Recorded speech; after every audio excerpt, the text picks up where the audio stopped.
મોદી સાહેબના નેતૃત્વ અને દિશા દર્શનમાં 1 વર્ષ સુધી આવા સ્મૃતિ સમારોહની ઉજવણી થવાની છે. આવા રાષ્ટ્રીય ચેતનાસભર ઉજવણીમાં આજે વધુ એક ગરિમામય ઉજવણીનો અવસર છે. 1875માં લખાયેલા આપણા વંદે માતરમ ગાનના 150 વર્ષ આજે પૂર્ણ થયા છે. તેની રાષ્ટ્રવ્યાપી ઉજવણી વડાપ્રધાન શ્રી મોદી સાહેબના માર્ગદર્શનમાં થઈ રહી છે. આ ગીત બંકિમચંદ્ર ચટ્ટોપાધ્યાયજી દ્વારા આનંદ મંથ નવલકથામાં પહેલીવાર પ્રકાશિત થયું હતું. પહેલીવાર જ્યારે રવિન્દ્રનાથ ટાગોરે આ ગીત ગાયું ત્યારે દેશના નાગરિકોને એક અદ્ભુત રોમાંચક અનુભવ થયો હતો. વંદે માતરમ માત્ર એક ગીત નથી, એ તો ભારતના આત્માનો નાદ છે.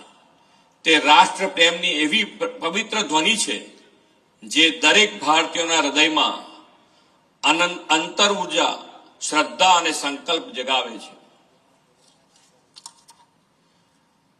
આ એવો ક્રાંતિકારી મંત્ર છે કે જેને બોલતા જ 140 કરોડ ભારતીયોના હૃદયના તાર રણઝણી ઉઠે છે અને માતૃભૂમિ પ્રત્યે વંદનનો ભાવ સમર્પણમાં પરિવર્તિત થાય છે.